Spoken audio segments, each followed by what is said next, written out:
Hello guys, स्वागत है आपका प्रभाकर एमबीबीएस में। सबसे पहले टॉपिक स्टार्ट करने से पहले आप लोग को थैंक्स। आप लोग ने प्रभाकर एमबीबीएस को इतना सपोर्ट किया कि विद इन 1 मंथ आज मेरा चैनल ये प्रभाकर एमबीबीएस मोनेटाइज हो गया है। आप लोग का रिस्पॉन्स काफ़ी अच्छा रहा, काफ़ी पॉजिटिव रिस्पॉन्स रहा और इस रिस्पॉन्स को देखने के लिए मैं आप लोग का कमेंट भी पढ़ता हूँ। तो कमेंट में कुछ बच्चे मेजोरिटी बोल सकते हैं कि कुछ बच्चे का ये कमेंट था कि सर सीएनएस स्टार्ट करो। तो सीएनएस टॉपिक आपके लिए पहला टॉपिक जो सबसे इम्पॉर्टेंट टॉपिक है मोनेटाइजेशन के बाद वो है सीएनएस। और सीएनएस में भी सबसे इम्पॉर्टेंट है आपका स्लीप फिजियोलॉजी। समझ भी नहीं आता, बस सोते सब हैं, बट मैकेनिज्म क्या होता है सोने का इनको समझ में किसी को नहीं आता। इसी चीज़ को इंटरेस्टिंग टॉपिक के साथ प्रभाकर एमबीबीएस आपको लाया है। अगर हम बात करें स्लीप फिजियोलॉजी का, स्लीप फिजियोलॉजी क्या है कि स्लीप का एक सिंपल सा डेफिनेशन देखिए जो आपको हर जगह देखने को मिलेगा। Sleep is the natural state of rest for mind and body with closed eye characterised by partial या कंप्लीट लॉस ऑफ कॉन्शियसनेस। कहने का मतलब स्लीप क्या है? स्लीप एक नेचुरल स्टेट होता है रेस्ट का। जब हमारा बॉडी नेचुरली रेस्ट करे, बॉडी बोले, और माइंड जब नेचुरल कंडीशन में और वह रेस्ट में है, नेचुरली वह रेस्ट में है, तो इसका मतलब। और दूसरी बात, अगर आई क्लोज्ड है तो इससे दो चीज़ हो सकता है, या तो पार्शियल लॉस होगा कॉन्शियसनेस का या कंप्लीट लॉस होगा कॉन्शियसनेस का। ये लॉस ऑफ कॉन्शियसनेस क्या बताता है? लॉस का ऑफ कॉन्शियसनेस का मतलब हो रहा है कि अगर आपको कोई भी एक्सटर्नल स्टिमुलाई दे रहे हैं तो आप रेस्पॉन्स तो शो करोगे लेकिन कम रेस्पॉन्स देखने को मिलेगा, मतलब रेस्पॉन्स डिक्रीज देखने को मिलेगा। इसीलिए यहाँ पे बोले हैं लॉस ऑफ कॉन्शियसनेस। अगर हम बात करें सब्जेक्ट का, कोई भी सब्जेक्ट जो सोया हुआ है, पर्सन का बात करेंगे, कोई भी पर्सन या सोया हुआ है, तो उस सब्जेक्ट को जगाने के लिए, अराउज करने के लिए आपको क्या करना पड़ेगा कि उसे सेंसरी स्टिमुलेशन देना पड़ेगा। क्या करना पड़ेगा? उसे सेंसरी स्टिमुलेशन देना पड़ेगा। और यह भी डिपेंड करता है कितना सेंसरी स्टिमुलेशन करेंगे, यह डिपेंड करता है किस स्टेज में वो सोया है।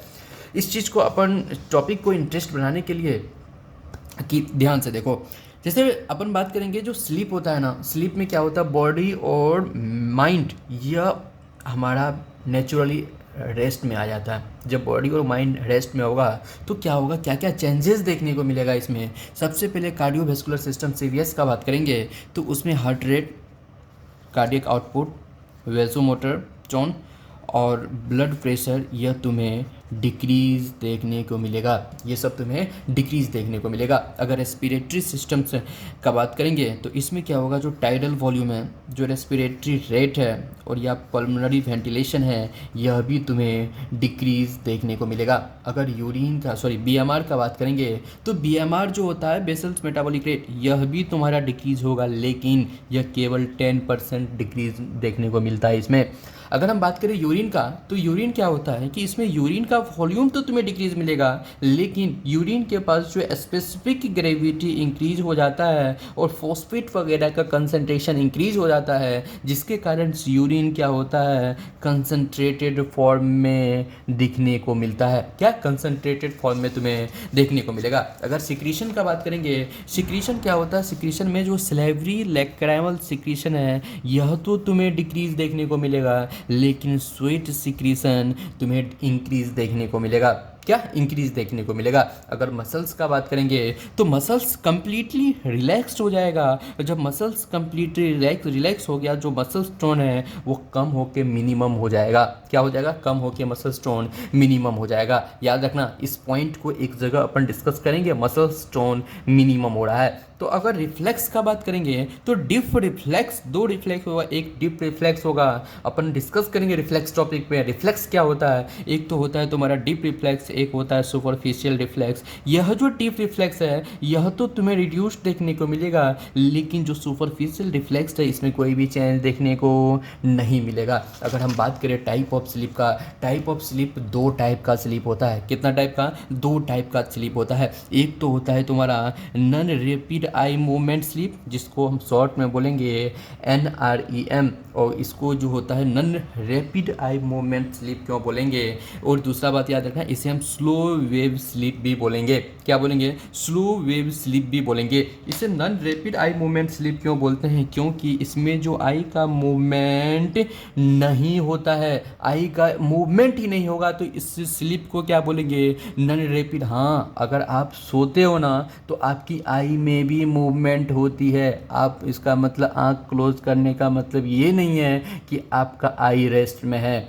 आई आपका मूवमेंट करते रहता है। तो इसका मतलब जब आई का मूवमेंट, ऐसे स्लीप जब आई का मूवमेंट नहीं हो तो उसे बोलेंगे non rapid eye movement sleep बोलेंगे, और इसे स्लो वेव स्लीप बोलेंगे। और यह याद रखना कि यह जो non rapid eye movement sleep है ना, इसमें तुम्हें सपना नहीं आएगी। सपना तो आएगी लेकिन जो मूवमेंट करने वाला है, जो एक्टिव है, उसमें सपना आएगी। उसका अभी अपन बात करेंगे। मतलब क्या होगा कि विदाउट मूवमेंट वाला में तो तुम्हारा सपना नहीं दिखेगा। तो क्वेश्चन आएगा, क्या non rapid eye movement sleep में सपना आती है क्या? नहीं। अब जनरल ये नहीं बोल सकते हो कि कोई आदमी सोया है तो उसको सपना, अभी ड्रीम भी आ सकता है। नहीं, ड्रीम वहीं पे आएगा जब वह person rapid eye movement sleep के फेज में जाएगा। इसका मतलब डीप स्लीप में आपको सपना दिखेगा, जो नॉर्मल स्लीप है उसमें तो सपना नहीं दिखता है ना। इसीलिए जो जनरली जितने भी पर्सन है, मैक्सिमम जो सोते हैं,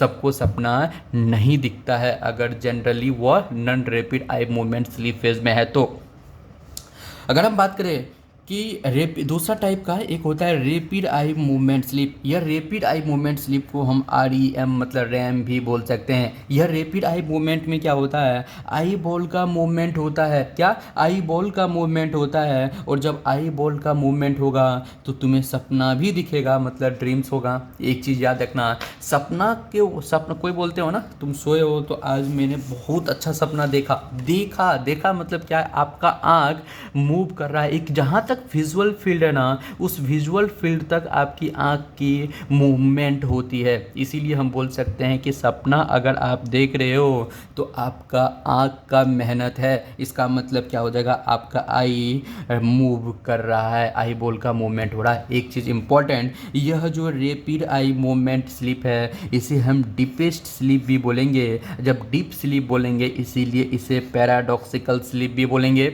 क्या बोलेंगे? पैराडॉक्सिकल स्लीप भी बोलेंगे। अगर अपन नेक्स्ट टॉपिक का बात करेंगे, स्लीप साइकिल क्या क्या होता है। स्लीप साइकिल जो कंसिस्ट करता है ना, स्लीप साइकिल जो क्या होता है कि इसमें पहले क्या हो जाएगा? नॉन रैपिड आई मूवमेंट होगा, फिर क्या हो जाएगा? रैपिड आई मूवमेंट होगा। मतलब बोल सकते हैं sleep cycle consist of non rapid eye movement follow by rapid eye movement. बोल सकते हैं। और यह जो टोटल स्लीप पीरियड है ना, ये टोटल स्लीप पीरियड मान लो कि आप 7 से 8 घंटा बोल सकते हो। ये टोटल स्लीप पीरियड जो ये इसमें लगभग कम से कम 4 से 5 बार साइकिल तुम्हें देखने को मिलेगा, स्लीप साइकिल। और प्रत्येक साइकिल 90 to 100 मिनट का होता है। प्रत्येक साइकिल 90 to 100 मिनट का होता है। अप्रॉक्स निकालना 7 से 8 घंटे की अगर आप स्लीप ले रहे हो total time period sleep periods में, उसमें 4 से 5 साइकिल तुम्हें देखने को मिलेगा नहीं, मतलब चलती है। 4 से 5 साइकिल चलती है और वह प्रत्येक साइकिल 90 से 100 मतलब 90 to 100 मिनट्स का होगा। अगर हम बात करेंगे टोटल स्लीपिंग पीरियड्स में क्या क्या होता है, जो 90 नहीं 80% मैक्सिमम बात करें तो non rapid eye movement sleep होता है। अरे यार सोचो ना, क्या आप जब सोते हो ना, सपना क्या, जब सो गए आंख बंद हो गया आपका, सुबह तक सपना देखते हो क्या? नहीं। एक फेज होता है जिस फेज में आपको सपना ड्रीम्स आएगी, उससे बोलते हैं रैपिड आई मूवमेंट फेज। तो वह तो बहुत कम होता है ना, इसीलिए आपका वो केवल कम होगा, 20 मिनट का रैपिड आई मूवमेंट स्लीप होगा। अगर बात करेंगे यह non rapid eye movement sleep का जनरेशन कैसे होगा। Non rapid eye movement sleep का जो जनरेशन होगा दो चीज़ से होता है। एक तो RAS, याद रखना, RAS का इनहिबिशन होता है, और दूसरा एक स्टिमुलेशन होता है स्लीप प्रोमोटिंग मैकेनिज्म का। तो मतलब ये क्या हो जाएगा? पहला इनहिबिशन ऑफ RAS और दूसरा stimulation of sleep promoting mechanism. यह जो RAS है ना, तो RAS बोले तो इसे बोलते हैं रेटिक्यूलर, क्या बोलेंगे? रेटिक्यूलर एक्टिवेटिंग, या एक्टिविटी भी बोल सकते हैं, सिस्टम। ये जो रेटिकुलर एक्टिविटी सिस्टम्स है, ये एक्टिव सिस्टम्स है। रेटिकुलर एक्टिविटी या एक्टिवेटिंग कुछ भी बोल सकते हैं, एक्टिवेटिंग सिस्टम्स है। यह इसका इनिबिशन होता है। क्या होता है? इस चीज़ का इनिबिशन होगा। जब यह RAS का इनिबिशन होगा, कैसे होता है? एक इनपुट मिलता है किससे? प्री ऑप्टिक एरिया के द्वारा और डायगोनल बैंड ऑफ ब्रोकाज के द्वारा, जिसके कारण क्या होता है? RAS का इनिबिशन होगा। जब RAS का इनिबिशन होगा तो नरेम बोले तो नॉन रैपिड आई मूवमेंट का क्या हो जाएगा? जनरेशन हो जाएगा। अगर हम बात करें स्लीप प्रोमोटिंग मैकेनिज्म का, स्लीप प्रोमोटिंग मैकेनिज्म को स्टिमुलेशन करता है। स्टिमुलेशन कैसे करेगा? एक रिदमिक डिस्चार्ज होता है इम्पल्स का थैलेमस से एक इम्पल्स आएगा, वो क्या करेगा? जो स्लीप प्रोमोटिंग मैकेनिज्म है उसको क्या करेगा? स्टिमुलेशन कर देगा। तो ये दोनों पॉइंट याद रखना, एक इनिबिशन ऑफ RAS, दूसरा है stimulation of sleep promoting mechanism. ये दोनों मिलकर क्या करता है कि जो नरेम है ना, non rapid eye movement sleep को क्या करता है? एक्टिवेट करता है, मतलब जनरेट करता है। अगर हम बात करें क्या generation of rapid eye movement sleep, generation of rapid eye movement sleep का बात करेंगे तो इसमें भी दो इंपॉर्टेंट पॉइंट याद रखना। इसमें डिस्चार्ज होता है नॉर एपिनेफ्रिन का, याद रखना। नॉर एपिनेफ्रिन का डिस्चार्ज होता है किससे? न्यूरॉन से। कौन सा न्यूरॉन? कहाँ लोकेटेड होता है? यह न्यूरॉन का लोकेटेड होगा पोंटाइन रेटिकुलर फॉर्मेशन में और लोकस सेरुलियस में। लोकस सेरुलियस में, याद रखना। इसमें नॉर एपिनेफ्रिन का डिस्चार्ज होता है न्यूरॉन के द्वारा।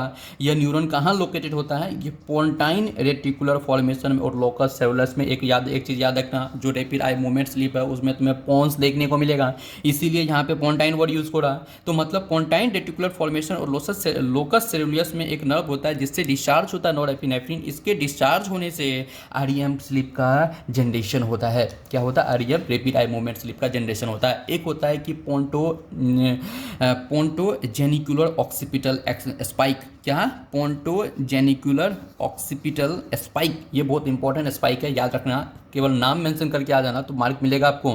पोंटोजेनिकुलर ऑक्सीपिटल स्पाइक या पोंटो, जिसको हम PGO स्पाइक भी बोलते हैं। क्या बोलते हैं उसे? PGO स्पाइक भी बोलते हैं। यह क्यों फॉर्मेशन होता है? अगर कोलिनर्जिक का डिस्चार्ज होने के कारण इस स्पाइक का फॉर्मेशन होता है, और यह जो पोंटोजेनिकुलर ऑक्सीपिटल स्पाइक और डिस्चार्ज ऑफ नॉर एपिनेफ्रिन दोनों मिलकर एक REM स्लीप का जनरेशन करता है। ये जो PGO, एक चीज़ याद रखना, जो हम बात किए रैपिड आई मूवमेंट में, स्लीप में आई का मूवमेंट कैसे क्यों होता है? कैसे नहीं, क्यों होता है? क्योंकि इसमें जो PGO है, जिसको पोंटोजेनिकुलर ऑक्सीपिटल से स्पाइक बोलते हैं, यह एक्टिवेट कर देता है एक मैग्नोसेलुलर पाथवे को। क्या? एक मैग्नोसेलुलर पाथवे को एक्टिवेट करेगा, और यह मैग्नोसेलुलर पाथवे क्या करता है? आई के मूवमेंट काउज करता है। आई का मूवमेंट के लिए रिस्पॉन्सिबल कौन पाथवे होता है? एक मैग्नोसेलुलर पाथवे। कौन करता है? ये PGO स्पाइक एक्टिवेट करता है। बहुत इंपॉर्टेंट है। अगर बात करें changes in type of sleep, जो स्लीप पार्ट के अपने पढ़े कि एक rapid eye, non rapid eye movement sleep और रैपिड आई मूवमेंट स्लीप, उसमें क्या चेंजेस होता है उसका अपन बात करेंगे। सबसे पहले अपन बात करेंगे रिलैक्स्ड वैकफुलनेस। क्या? रिलैक्स्ड वैकफुल। मान लो कि आप मेडिकल कॉलेज में हो, या कोई भी आप स्कूल में हो, या कोई कॉलेज में हो, या आप दिन भर कहीं से काम करके आए और रिलैक्स होके आप बैठ गए हो कहीं पे, तो मतलब एक रिलैक्स्ड वैकफुलनेस कंडीशंस में आप हो। उसमें क्या होगा कि आप तो जगे रहेंगे लेकिन आपकी आंख क्लोज रहेगा। इस कंडीशंस को बोलते हैं रिलैक्स्ड वैकफुलनेस बोलेंगे। क्या बोलेंगे? रिलैक्स्ड वैकफुलनेस बोलेंगे। इसमें जो एक वेव का जनरेशन होगा ना, यह अल्फा वेव का जनरेशन होता है। किसका? अल्फा वेव का जनरेशन होता है। एक चीज़ याद रखना, जैसे जैसे अपन बात करेंगे इसके बाद रिलैक्स ड्रोसीनेस की ओर जाएगा। ड्रोसीनेस मतलब और आलस आते जाएगा, आप एक रिलैक्स ड्रोसीनेस फेज की ओर जाओगे, और इस फेज में क्या होगा जी, अल्फा वेव की फ्रीक्वेंसी या डिक्रीज होने लगेगा। तो मतलब क्या हो जाएगा कि जैसे जैसे आप डीप स्लीप की ओर जाओगे तो अल्फा वेव आपकी कम होते रहेगा, अल्फा वेव का फ्रीक्वेंसी भी कम होगा, और आगे बढ़ते बढ़ते आपको उनका एम्पलीट्यूड भी कम देखने को मिलते जाएगा। तो मतलब क्या हो जाएगा, ये रिलैक्स्ड ड्रोसीनेस में क्या हो जाएगा, अल्फा वेव और का फ्रीक्वेंसी कम देखने को मिलेगा, डिक्रीज देखने को मिलेगा, कंटिन्यूसली डिक्रीज देखने को मिलेगा। फिर उसके बाद आ जाएगा सबसे important, that is called NREM sleep. याद रखना, सबसे पहले रिलैक्स्ड वैकफुलनेस का कंडीशन आया, रिलैक्स्ड ड्रोसीनेस की ओर गया, फिर अब आ जाता है कि नरेम स्लीप मतलब non rapid eye movement sleep. ये सीक्वेंस स्टार्ट होता है स्लीप फेज में। ये जरूरी नहीं है कि कोई भी सबसे पहले रैपिड आई मूवमेंट स्लीप आ गया तो आपको कोई ना कोई डिसऑर्डर हो सकता है। फिर इसीलिए यह सीक्वेंस मेंटेन फॉलो करना बहुत ज़रूरी है। तो ये जो non rapid eye movement sleep है ना, यह इसमें पहला स्टेप आता है स्टेज 1। स्टेज 1 को अपन बोलते हैं क्या, लाइट स्लीप बोलेंगे। इसमें क्या होता है कि जो पर्सन जो है लाइटली स्लीप होता है, लाइटली स्लीप कहने का मतलब है कि अगर मान लो उसे मॉडरेट स्टिमुलस भी ऐसे करके टच कर दिए तो वह आदमी मॉडरेट स्टिमुलस टच करने से वह जग जाएगा। मतलब ईजिली एरोज्ड बाय मॉडरेट स्टिमुलस, मतलब लैक ऑफ अवेयरनेस, उसमें अवेयरनेस की कमी देखने को मिलेगा, लैक ऑफ अवेयरनेस की कमी मिलेगा, लेकिन थोड़ा सा भी आप उसको स्टिमुलस दोगे मॉडरेट भी तो वो आदमी जग जाएगा। तो मतलब क्या हो जाएगा, इसमें मॉडरेट स्टिमुलस पे भी जग रहा है, स्टिमुलाई पे भी। और इसमें जो अल्फा वेव है ये रिड्यूस्ड हो जाएगा फ्रीक्वेंसी और एम्पलीट्यूड में। बात किए थे जैसे जैसे आप डीप स्लीप की ओर जाओगे अल्फा वेव क्या हो जाएगा, रिड्यूस होते जाएगा, उसका एम्पलीट्यूड और फ्रीक्वेंसी दोनों इंपॉर्टेंट। अगर हम बात करेंगे स्टेज 2 में, स्टेज 2 को अपन बोलते हैं ट्रू स्लीप। क्या बोलेंगे इसे, ट्रू स्लीप बोलेंगे। इसमें क्या होता है, जो फर्दर लैक होता है सेंसिटिविटी का, मतलब क्या हो जाएगा, जैसे जैसे डीप स्लीप में जाओगे सेंसिटिविटी कम होते जाएगा, जगने का कोशिश करोगे पर्सन जगेगा नहीं, सब्जेक्ट जगेगा नहीं, मतलब उसे एक अच्छा खासा स्टिमुलेशन देने को रिक्वायरमेंट पड़ जाएगा। तो मतलब क्या जाएगा कि इसमें सेंसिटिविटी फर्दर डिक्रीज करने लगेगा, और इसमें क्या जाएगा, और जो एक्टिवेशन होगा एरोजल का वो भी क्या हो जाएगा, धीरे धीरे लैक होने लगेगा। तो मतलब क्या जाएगा, फिर हिलाओगे बेटा उठो उठो उठो, तो मतलब थोड़ा सा सेंसिटिविटी कम होते जाएगा। इसमें क्या हो जाएगा कि स्पिंडल, स्लीप स्पिंडल का फॉर्मेशन होता है। स्लीप स्पिंडल क्या होता है, जो फ्रीक्वेंसी अपन 14 to 15 है उसका क्या हो जाएगा कि ब्रस्टिंग वो खत्म होने लगता है। जो रेगुलर वेव का फ्रीक्वेंसी बनता है वो ब्रस्ट होने लगता है। वो ब्रस्ट मतलब क्या हो जाएगा कि उसे हम बोल सकते हैं डिस्ट्रॉय होने लगता है। फिर क्या हो जाएगा कि ये क्यों होता है, क्योंकि थैलेमस और सेरेब्रल कॉर्टेक्स के बीच में एक रेजोनेंस होता है। उस रेजोनेंस को बोलते हैं रिवर्बरेटिंग बोलते हैं। इस रेजोनेंस या रिवर्बरेटिंग के कारण जो थैलेमस और सेरेब्रल कॉर्टेक्स के बीच में होता है, जिसके कारण जो फ्रीक्वेंसी 14 या 15 जो कुछ ड्यूरेशन के लिए, कुछ सेकंड की ड्यूरेशन के लिए हो जाता है, उसका क्या होता है, वर्स्ट होने लगता है वो, जिसके कारण उसे एक स्लीप स्पिंडल का फॉर्मेशन कर लेता है। क्या, स्लीप स्पिंडल का फॉर्मेशन कर लेता है। फिर आता है एक स्टेज 3। स्टेज 3 को क्या बोलते हैं, स्टेज 3 में स्लीप और डिपेंड हो जाएगा, गहरी होते जाएगा। और इसमें स्लीप डिपेंस जो होता है, इसमें जो स्लीप स्पिंडल है यह स्लीप स्पिंडल को सुपर इम्पोज कर लेता है एक डेल्टा वेव के द्वारा। मतलब sleep spindle not super impose on a background of wave of delta wave, delta wave उसे क्या करता है, सुपर इम्पोज होने लगता है। मतलब हम क्या बोले कि स्लीप में अल्फा वेव कम होते हो जाएगा और डेल्टा वेव अच्छा खासा बनने लगेगा एक डीप स्लीप में। अगर हम बात करें स्टेज 4 का, तो स्टेज 4 को हम बोलेंगे डीप स्लीप बोलेंगे। यह स्टेज 4 में डीप स्लीप होता है। अब गहरी नींद में आप जा रहे हो। तो गहरी नींद का मतलब ये नहीं है, फिर बोल रहा हूँ, गहरी नींद का ये नहीं कि आप सपना देख रहे हो। ये सब अपन non rapid eye movement sleep stage का स्टेज देख पढ़ रहे हैं। तो इसमें क्या होता है, हाई थ्रेशोल्ड अवेकनिंग होता है। इसमें जो थ्रेशोल्ड मतलब आप सो गया, आप हिलाओगे, भाई उठ उठ उठ, क्लास का जाना है, भाई उठ, मॉर्निंग टाइम हो गया, कॉलेज जाना है। अब उसको खूब जगाओगे, हिला हिला के जगाओगे, लेकिन वो बच्चा नहीं जगेगा। अगर मतलब कहने का मतलब क्या हो जाएगा, हाई थ्रेशोल्ड अवेकनिंग होगा, मतलब ज़्यादा जोर से उसको स्टिमुलस देना पड़ेगा कि जगो जगो। तो activations and arousals only with vigorous stimulation, जब ज़्यादा विग्रस स्टिमुलेशन दोगे तो वो आदमी जग जाएगा।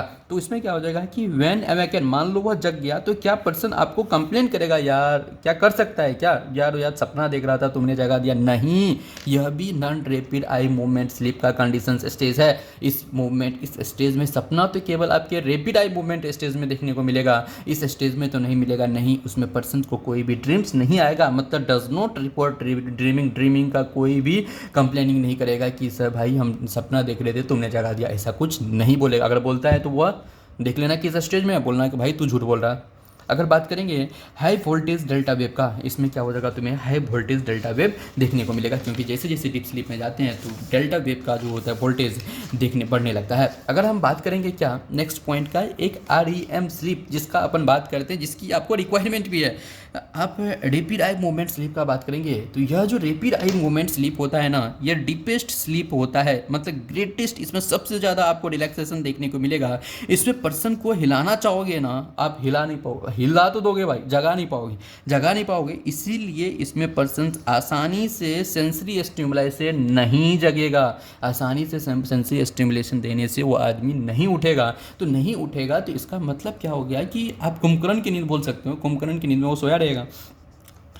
जब उसे जगाए हो तो सब्जेक्ट क्या हो जाएगा, 80% इसमें टाइम लग जाता है। 80% टाइम इसीलिए लग जाता है कि यह जो टाइम सबसे ज़्यादा अपन बात किए थे कि अगर टोटल स्लीप पीरियड का जो मैक्सिमम टाइम होता है रैपिड आई मूवमेंट, क्या होता है कि इसमें नॉन रैपिड आई मूवमेंट होता है, लेकिन इसमें क्या हो जाएगा, सब्जेक्ट रिपोर्ट करता है 80% of time that they have been dreaming. कहने का मतलब क्या हो जाएगा, 80% टाइम जो होता है वो सपना देखने में चले जाता है। अपन सोचो ना, अगर सपोज डेट आप 6 बजे उठ रहे हो, 6 बजे आपने अलार्म लगाए, 6 बजे आप अलार्म लगाए हो, आपको कॉलेज जाना है 7 बजे, सपोज डेट मान लेते हैं अपन, वैसे 8 बजे आप लोग की जनरली कॉलेज रहता है। आप 6 बजे जगना चाहते हो, 7 बजे आपको कॉलेज रिपोर्ट करना है, तो आप क्या करोगे कि 6 बजे का आप अलार्म लगाओगे, और सपोज डेट मान करो आप डीप स्लीप से आपको अलार्म ने जगा दिया और दोबारा फिर क्या किए, आप 6 अलार्म को 6 बजे से 6:10 तक कर दियो, 6:10 में आपने दोबारा अलार्म लगा दिया कि 10 मिनट और सो लेते हैं अपन, और 10 मिनट के बाद जगेंगे। तो फिर क्या हो जाएगा कि आप उस फेज़ में, आप रैपिड आई मूवमेंट स्लीप के फेज़ में हो, तो आप सडन जब जागोगे ना तो आपको दिखेगा कि नहीं, अरे यार मैंने तो 10 मिनट का अलार्म लगाया था, वो 7 बज जाता है। क्यों? क्योंकि उस फेज़ में आप रहते हो जिस फेज़ में आप सपने में खोए रहते हो, उस सपना वाला फेज़ में होते हो, डीप स्लीपिंग होते हो, ड्रीमिंग फेज़ में रहते हो, इसीलिए आपका कभी कभी कॉलेज छूट जाता होगा इस तरह से। तो अपन बात करेंगे इसमें ईईजी जो होता है रिजेंबल करता है इसमें अलर्ट अवेक स्टेट को, और इसमें रैपिड बोले तो वोल्टेज, लो वोल्टेज का इसमें ग्राफ देखने को मिलेगा ईईजी। और यहाँ ईईजी क्या होता है, इस पर भी थोड़ा छोटा सा एक शॉर्ट वीडियो बनाएंगे, ये वीडियो ऑलरेडी बहुत लंबा हो चुका है। आप नेक्स्ट वीडियो इसी अपन ईईजी पे अपन डिस्कस करेंगे। इसमें क्या हो जाएगा, इरेगुलर, दूसरा इंपॉर्टेंट इरेगुलर वेव देखने को मिलेगा, जिससे हम डी सिंक्रोनाइज्ड ईईजी बोलेंगे। क्यों? क्योंकि इरेगुलर वेव बोलता है और वोल्टेज कम होता है, इसीलिए इसमें जो वेव दिखेगा ना, इसे बोलेंगे डी सिंक्रोनाइज्ड ईईजी बोलेंगे। और इसमें क्या हो जाएगा, इसे पैराडॉक्सिकल स्लीप बोलते हैं। क्यों? क्योंकि इसमें जो पर्सन होता है बहुत डीपेस्ट स्लीपिंग होता है, और जिसके कारण आप पर्सन को जगा नहीं सकते, बहुत डिफिकल्ट होगा उसको जगाने में, इसीलिए। और दूसरी बात, इसमें सिंक्रोनाइज्ड ईईजी मिलेगा, मतलब इरेगुलर वेव देखने को मिलेगा, जो इसका करेक्टरिस्टिक होता है, ये अपन बात करेंगे क्या, रैपिड आई मूवमेंट स्लीप का अपन बात करेंगे। रैपिड आई मूवमेंट स्लीप का अपन बात करेंगे। अब अगर बात करें इवेंट ड्यूरिंग द स्लीप के ड्यूरिंग जो इवेंट होता है ना, उस टर्म को, उस इवेंट को, मतलब आप स्लीप में क्या क्या करते हो। स्लीप में सपोज दैट कोई क्या बोलता होगा, कोई क्या हो जाएगा रोता होगा, कोई क्या होता है चिल्लाता है, कोई क्या करता है कि लात चलाता है। पर ये जितने भी इवेंट होता है ना ड्यूरिंग स्लीपिंग, इसे हम बोलते हैं पैरासोम्निया। क्या बोलते हैं अपन? पैरासोम्निया बोलते हैं। 1 मिनट रुको, पानी पी के आते हैं, सॉरी गाइज। अगर हम बात करें अपन क्या जगह कि जितने भी इवेंट्स होता है ड्यूरिंग स्लीपिंग, मान लो कि आप हाथ पैर चलाना, बोलना, चिल्लाना, रातों में चलना, इसे बोलते हैं पैरासोम्निया। इस पैरासोम्निया को स्लीप के टाइप पे 2 टाइप में इसको अपन डिवाइड करेंगे। एक तो हो जाएगा non rapid eye movement sleep parasomnia, एक हो जाएगा आपका rapid eye movement sleep parasomnia. ये जो पैरासोम्निया है, जो इवेंट होता है, इसमें क्या क्या हो जाएगा, एक हो जाएगा सोमनैम्बुलिज्म, क्या हो जाएगा, एक हो जाएगा सोमनैम्बुलिज्म हो जाएगा, एक हो जाएगा आपका स्लीप टॉकिंग हो जाएगा, एक हो जाएगा नॉक्टर्नल एन्यूरेसिस हो जाएगा, एक हो जाएगा ब्रक्सिज्म हो जाएगा, और एक हो जाएगा नाइट टेरर हो जाएगा। क्या नाइट टेरर हो जाएगा, इसको क्या हो जाएगा अपन डिस्कस करते हैं अभी जस्ट। और एक होता है कि rapid eye movement sleep parasomnia. इसमें क्या हो जाएगा, एक तुम्हें देखने को मिलेगा नार्कोलेप्सी, एक हो जाएगा नाइटमेयर, एक नैर्कोलेप्सी बोल देंगे, और एक हो जाएगा आपको नाइटमेयर हो जाएगा। अगर हम बात करेंगे क्या ये सोमनैम्बुलिज्म में क्या होता है कि इसमें जो नींद में आदमी चलने लगता है। आप किसी को देखे होंगे कि आपके हॉस्टल्स में या आपके फ्रेंड्स, आप जिसके साथ आप सोए होंगे कभी ना कभी, तो आपको ऐसा दिखा होगा कि कोई पर्सन रात में जगता है और रात में जग के वो चलने लगता है। इस प्रॉब्लम को बोलेंगे, क्या बोलेंगे, सोमनैम्बुलिज्म बोलेंगे। क्या बोलेंगे? सोमनैम्बुलिज्म बोलेंगे। और यह दूसरा होता है कि स्लीप टॉकिंग। कोई आदमी को देखोगे कि आप सो रहा है और सोते सोते जितना भी दिन में वो एक्टिविटी करता है, वो चिल्ला के बोलने लगता है। स्लीप टॉकिंग उसे बोलते हैं। क्या बोलते हैं? स्लीप टॉकिंग बोलते हैं। एक होता है कि नॉक्टर्नल एन्यूरेसिस में क्या होता है कि यह एक्चुअली ये जो मोस्टली केस जनरली देखने को मिलेगा आपको बच्चे में, जो बच्चे क्या करता है कि बेड वगैरह गीला कर देता है, बेड वेटिंग कंडीशंस होता है, इसमें यह चाइल्ड में मोस्टली तुम्हें देखने को मिलेगा। और एक हो जाएगा ब्रुक्सिज्म क्या होता है? इस ब्रुक्सिज्म का मतलब होता है कि आपका कि कोई सोया हुआ है तो टीथ का बाइटिंग करते रहता है, टीथ को चलाने लगता है। आपका देखो कि टीथ वह बजा रहा है, टक टक, जो आप मान लो कोई चीज़ को कट कर रहे हो, जिस तरह से टीथ से आप खाना खा रहे हो, इस तरह से उसका साउंड निकलेगा, मतलब क्या आ जाएगा, वह टीथ बाइटिंग का काम करता है। एक इसमें नाइट टेरर भी देखने को मिलेगा। अगर हम बात करें rapid eye movement sleep parasomnia में बात करेंगे, rapid eye movement sleep parasomnia का बात करेंगे, इसमें एक मिलेगा आपको नार्कोलेप्सी। नार्कोलेप्सी क्या होता है और दूसरा होता है नाइटमेयर। नार्कोलेप्सी क्या होता है, नार्कोलेप्सी जो होता है इसमें यह एक क्रोनिक ब्रेन डिजीज़ कोई भी पर्सन से, क्रोनिक ब्रेन डिजीज़, इसमें क्या होता है कि जो REM है ना, रैपिड आई मूवमेंट स्लीप, यह तुम्हें सडन आ जाएगा। याद रखना, हम बात बोले थे कि कोई भी फर्स्ट स्टेज सडन नहीं आना चाहिए, कोई भी स्टेज सडन नहीं। अपन क्या बात किए थे, सबसे पहले रिलैक्स वेकनेस कंडीशन था, फिर ड्रॉसीनेस आता है, फिर नॉन रैपिड आई मूवमेंट आता है, फिर रैपिड आई मूवमेंट आता है। इसका मतलब एक सेक्वेंस में आता है तो आप सही हो। अगर आपको सडन रैपिड आई मूवमेंट आ रहा है तब आपको कुछ ना कुछ डिसऑर्डर है, उस डिसऑर्डर को क्या बोलेंगे, नार्कोलेप्सी बोलेंगे। क्या बोलेंगे, इसमें रैपिड आई मूवमेंट सडन आ जाता है, rapid eye movement sleep sudden आ जाता है, जिसके कारण आपको क्या हो जाएगा कि अनकंट्रोलेबल, जैसे रैपिड मूवमेंट आई स्लीप, अब मतलब आप डीप स्लीप में हो, अब मतलब आपको कंट्रोल नहीं हो पा रहा है। ये जनरली ड्यूरिंग डे टाइम में आपको होगा ये कि यह अनकंट्रोल हो रहा है, मतलब कंट्रोल नहीं है, तो आप चाहोगे कि जल्दी से जल्दी हम जाके सो जाए, जल्दी से जल्दी जाके सो जाए। मतलब क्या आ जाएगा, इसमें क्या हो जाएगा कि मसल स्टोन उसमें तुम्हें लॉस देखने को मिलेगा। मतलब इसका बात करेंगे, chronic brain disease which start with sudden onset of rapid eye movement sleep and there is an uncontrollable urge to sleep during day time activity with loss of muscle strength. वही होता है कि सडन REM आया और आपको अब लग रहा है कि नहीं, अब कंट्रोल नहीं हो पा रहा, मुझे सोना है, और यह डे टाइम में ड्यूरिंग होता है, और यह क्या हो जाएगा, इसमें मसल स्ट्रेंथ तुम्हें लॉस देखने को मिलेगा, मसल स्ट्रेंथ लॉस देखने को मिलेगा। और इसमें जो डिसऑर्डर है, एक इंसोम्निया है, एक हो जाएगा कि rapid eye movement behaviour disorder है। जो इंसोम्निया क्या होता है कि आपको सब चीज़ अच्छा खासा, आप क्या है कि आप नॉर्मल, मतलब आपको एक अच्छा खासा इन्वायरमेंट प्रोवाइड कर दिया, मतलब एडिक्वेट अपॉर्चुनिटी दिया गया, मतलब आपके रूम में फ़ैन लगा दिया गया, आपके रूम में AC लगा दिया गया, मतलब आपको एक लग्जरी बेड दिया गया, रूम दिया गया आपको सोने के लिए, भाई आप रेस्ट करो, अच्छे से सो, लेकिन आप सो नहीं पाओगे। मतलब इतना कंडीशन देने के बावजूद भी आप नहीं सो पा रहे हो, इस कंडीशंस को बोलेंगे इंसोम्निया। मतलब conditions of beings unable in initiating या maintaining sleep feeling of individual in spite of adequate opportunity of sleep. आपको AC भी दे रहे हैं भाई, बोलो तो आपके रूम में TV भी लगा देंगे भाई, बोलो तो आपके रूम में, आप मेडिकल कॉलेज में हो तो आपको इतना फैसिलिटी नहीं मिलेगा, बट आपके लिए इतना अवेलेबल करने के बावजूद भी आप नहीं सो पा रहे हो, तो इसका मतलब आपको क्या है, इंसोम्निया है ना, इंसोम्निया है। मतलब यह इंसोम्निया का बहुत इंपॉर्टेंट है भाई। मतलब AC रहना या नहीं रहना, नींद को कोई फ़र्क नहीं पड़ता है। इसलिए अगर बात करेंगे अपन rapid eye movement behaviour disorder का, इसमें क्या हो जाएगा, rapid eye movement behaviour disorder का बात करेंगे, इस चीज़ को अपन बहुत अच्छे तरीके से प्यार से समझते हैं। Rapid eye movement behaviour disorder क्या होता है, रैपिड आई मूवमेंट नाम सुनते ही आप बोलना है कि सपना तो आएगा। इसमें क्या होता है कि रैपिड आई मूवमेंट्स में क्या होता है कि अपन बात क्या किए थे, स्लीप में क्या बात किए थे, बहुत इंपॉर्टेंट, कि मसल्स का टोन, कहाँ गया भाई, मसल्स का टोन डिक्रीज देखने को मिलेगा। क्या, मसल्स टोन मिनिमम हो जाता है, अपन बात किए थे मसल्स टोन मिनिमम हो जाता है।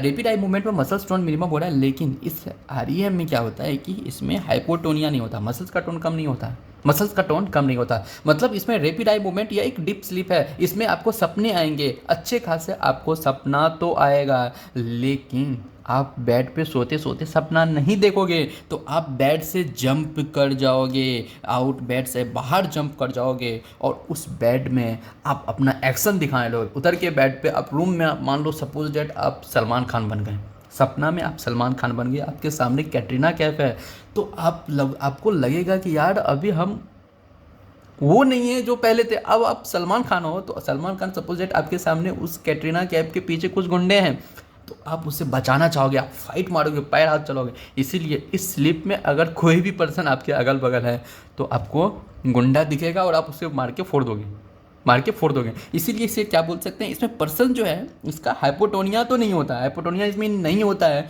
और पर्सन जो बेड छोड़ के बाहर आ जाता है अपने एक्शन शो करने के लिए, जो भी सपना में देखता है उसे एक्ट करता है। इसीलिए आप इस स्लीप में अगर कोई भी पर्सन है तो आप उसे बचाने मत जाना, उसको चिल्ला के बोलना भाई रुक जा क्या कर रहा है, फिर वो जगेगा, अरे यार मैं कहाँ हूँ। इसीलिए यह जो होता है ना, अच्छा भी होता है, लेकिन भाई ये तो डिसऑर्डर है भाई, ख़राब होता है। चलो thank you so much guys, शायद यह स्लीप बहुत इंटरेस्टिंग टॉपिक बना होगा आप लोग के लिए। Thank you so much. अपने यूट्यूब को सपोर्ट किया, जिसके कारण मेरा चैनल मोनेटाइज हुआ। और आप लोग इस वीडियो पे आप अच्छा रिस्पॉन्स दो, अच्छा कमेंट करो, ताकि मुझे एक मोटिवेशन मिले, मैं नेक्स्ट वीडियो जल्द से जल्द आप लोग के सामने लाऊं। Thank you so much for watching. Please like करो, सब्सक्राइब करो और शेयर करो। प्लीज़ शेयर ज़रूर करना, और लाइक और सब्सक्राइब तो करना ही करना भाई, मेहनत लगता है।